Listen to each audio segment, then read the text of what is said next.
सबैजनालाई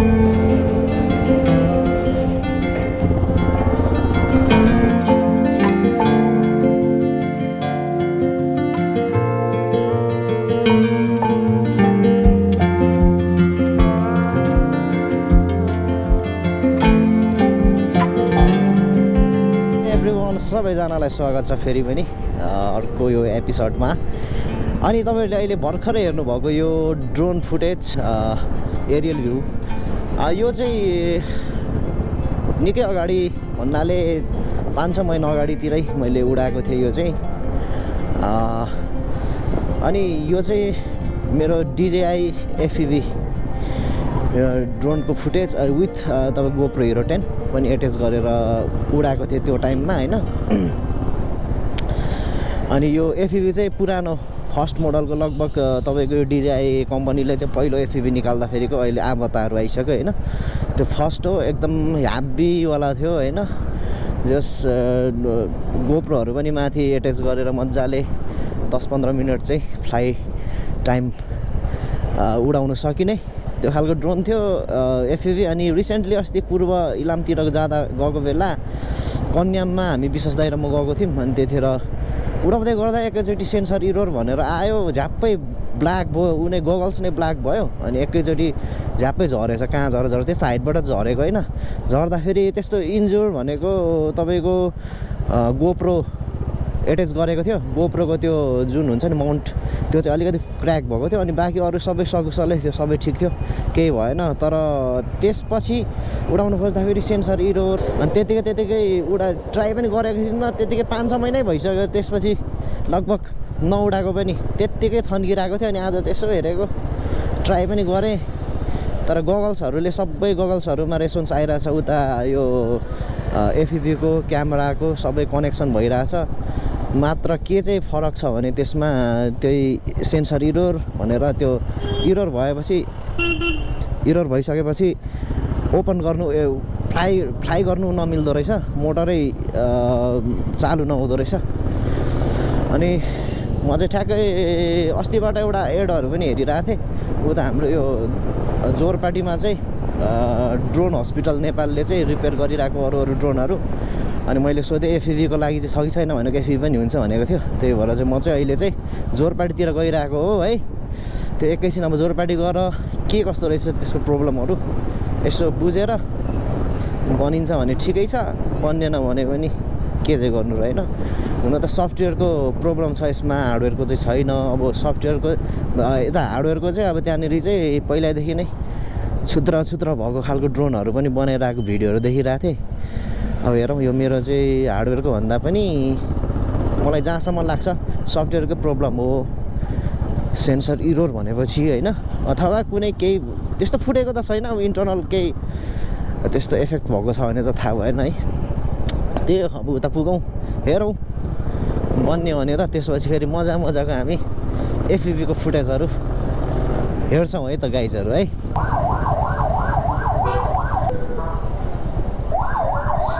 तिनीहरूका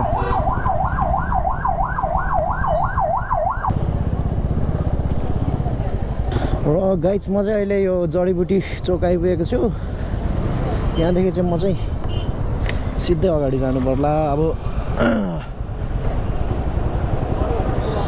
जोरपाटीको लागि यता यो कोटेश्वरपाटीबाट भन्दा पनि यहाँदेखिको यो लोकेसनमा चाहिँ सिधै यो जडीबुटीबाट सिधै उता लाएर परबाट काँडागाडी हुँदै ठ्याक्क अलिक छिटो हुन्छ।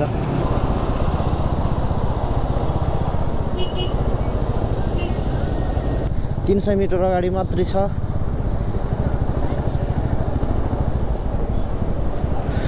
कुन ठाउँ रहेछ त हेरौँ। पुगिसक्यो भनेर भन्छ, अब कता हो त। हेलो, ए म यहाँ तपाईँहरूको लोकेसनमा आएको थिएँ, कता देख्दिनँ त यहाँ। Happy paper stationery. हजुर के म भनेको यता गोकर्णेश्वरपाटीबाट लेफ्ट साइडमा हैन त। ए बाहिर बोर्डहरू टास्नु भएको छ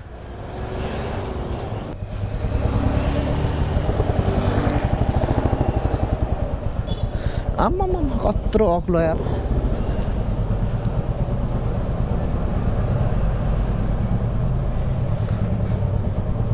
निकाल्नु नि तपाईँ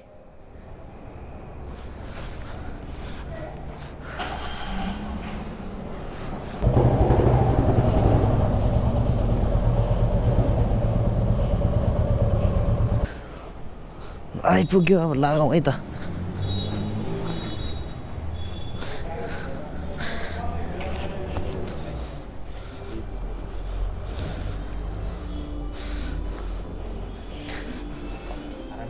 हजुर एकदम चिया नलिउँ सर अहिले है अब होइन नलिउँ अहिले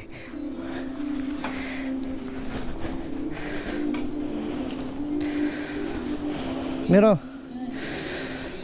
यो चाहिँ 5-6 महिना अगाडिदेखि मैले चलाएकै छुइनँ कि थोरै क्रास भएको थियो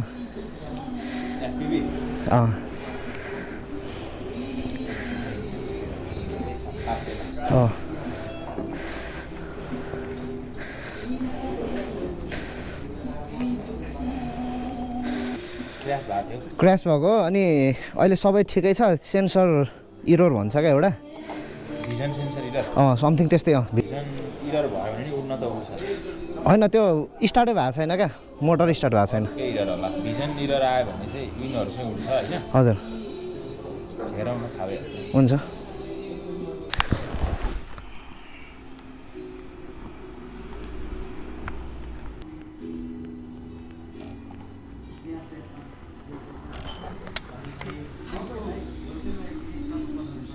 जिपिएसमा इस्यु रहेछ जिपिएस त्यही होला त्यही भएर उड्नु मानेको उड्दैन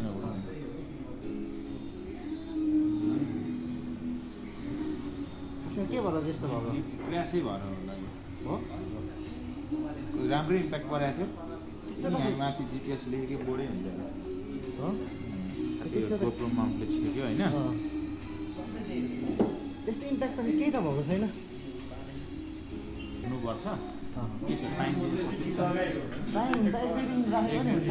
समस्या भएन म तपाईँलाई इन्सपेक्ट अनि यो ब्याट्री ठिकै थियो के भयो ब्याट्री बनाउनु मिल्छ कि मिल्दैन ब्याट्री एउटा चार्ज गर्दा नि हुँदैन क्या मैले एफपिबीले चाहिँ बनाएको छैन अहिलेसम्म एकचोटि ट्राई गर्नु नि त ल इस्यु आएको छैन मलाई चार्जरहरू केही चाहिँदैन हो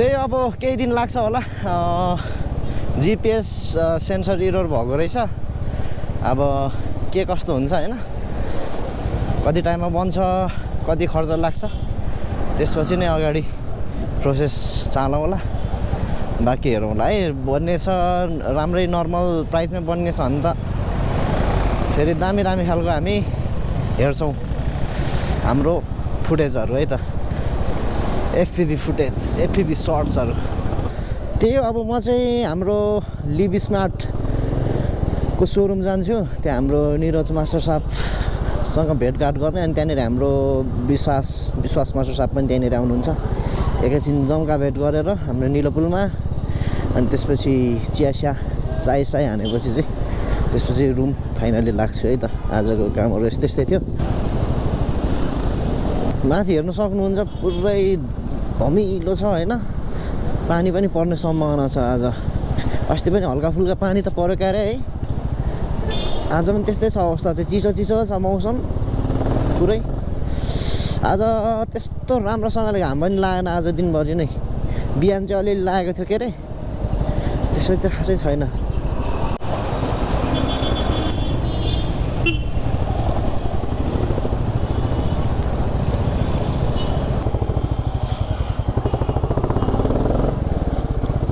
हाम्रो निरज मास्टर साहब अगाडि कता जानुभएछ कामले अनि यहाँनिर हाम्रो मास्टर साहब चाहिँ फेरि यता एकजना बजुकोमा आउनुभएछ त्यहाँनिर चिया खानु पर्ला अब त्यतैतिर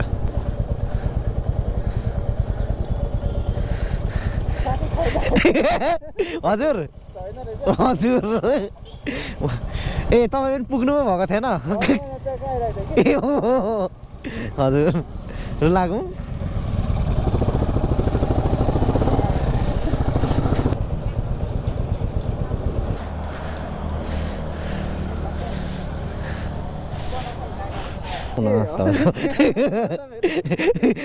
हो भनेपछि अफिसियल छुट्टी आजको लागि ओहो यहाँनिर चिया सिया खाइयो अब हाम्रो निरज सर चाहिँ उता निरज मास्टर साहब चाहिँ उता कतातिर जानुभएको रहेछ आइपुग्नु भएन अब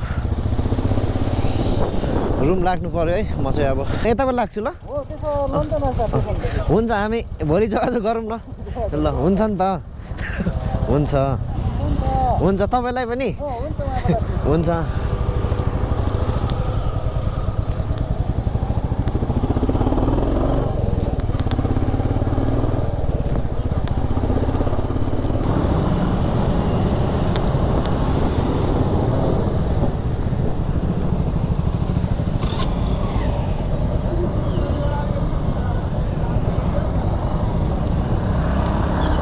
ओके गाइज अब चाहिँ म पनि रुम फर्किँदैछु अब लगभग केही मिनटपछि नै म रुम पनि पुग्छ त्यही हो आजको छोटो भ्लग यस्तै थियो है अब खासै त्यस्तो इन्फर्मेसन त्यस्तो टाइपको त थिएन यसो डेली लाइफ टाइपको अनि छोटो सानो काडाकुडुक है यस्तै मात्रै थियो त्यस्तो विशेष कुनै कुराहरू प्रति थिएन यो रेन्डम ब्लग नै भनौँ एक तरिकाले त्यही हो सकेसम्म रेन्डम ब्लग चाहिँ बनाऊँ अबको दिनहरूदेखि चाहिँ भनेर सोचिरहेको अब हेरौँ कतिको हुन्छ डेली त नभनौँ तर म रुमबाट बाहिर निस्केपछि चाहिँ सायद बनाऊँ निस्केपछि चाहिँ अब त्यत्तिकै वेस्ट फाल्नुभन्दा बरु टाइमहरू स्पेन्डको टाइमहरू मेमोरिजहरूलाई चाहिँ क्याप्चर गरौँ भन्ने मात्रै हो त्यही हो okay guys thanks for watching तपाईँहरूले अहिलेसम्म हेरेर साथ दिनुभएकोमा धेरै धेरै